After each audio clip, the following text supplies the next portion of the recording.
Singing by Chhattis Raja. Chhattis Raja.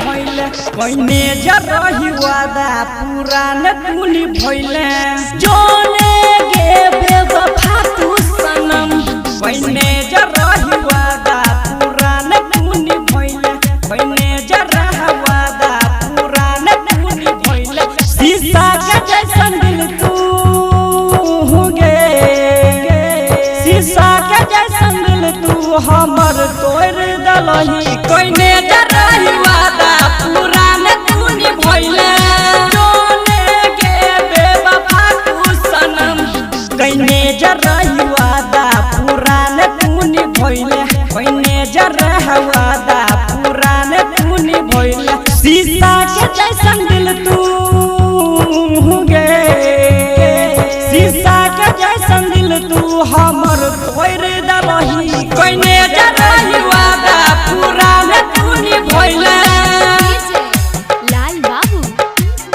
Presented by Rangila Recording Studio, Jhajra Chowk, Kusheshwar Sthan.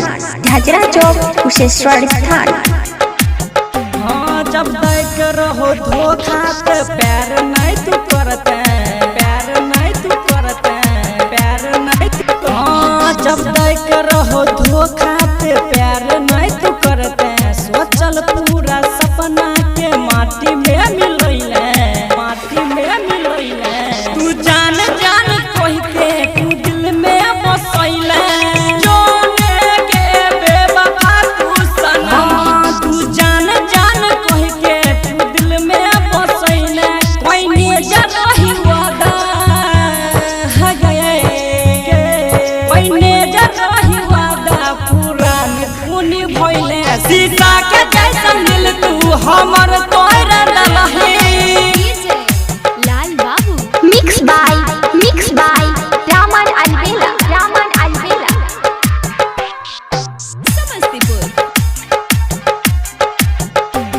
जाए से पहले ससुरा जहरिया पिलई है जहरिया पिलई है हाँ जाए से पहले ससुरा जहरिया पिलई है ई कमी रहे छाती से राजा मेरानी राजा मेरानी राइटर सुशील सुगम के अपना बनैले जोने के बेवफा तू सनम रमन बेला के अपना बनैले कोइने जरही वादा ह गे कोइने जरही वादा पुरान तूनी भइले शीशा के जैसन दिल तू हमर तोड़ दलही।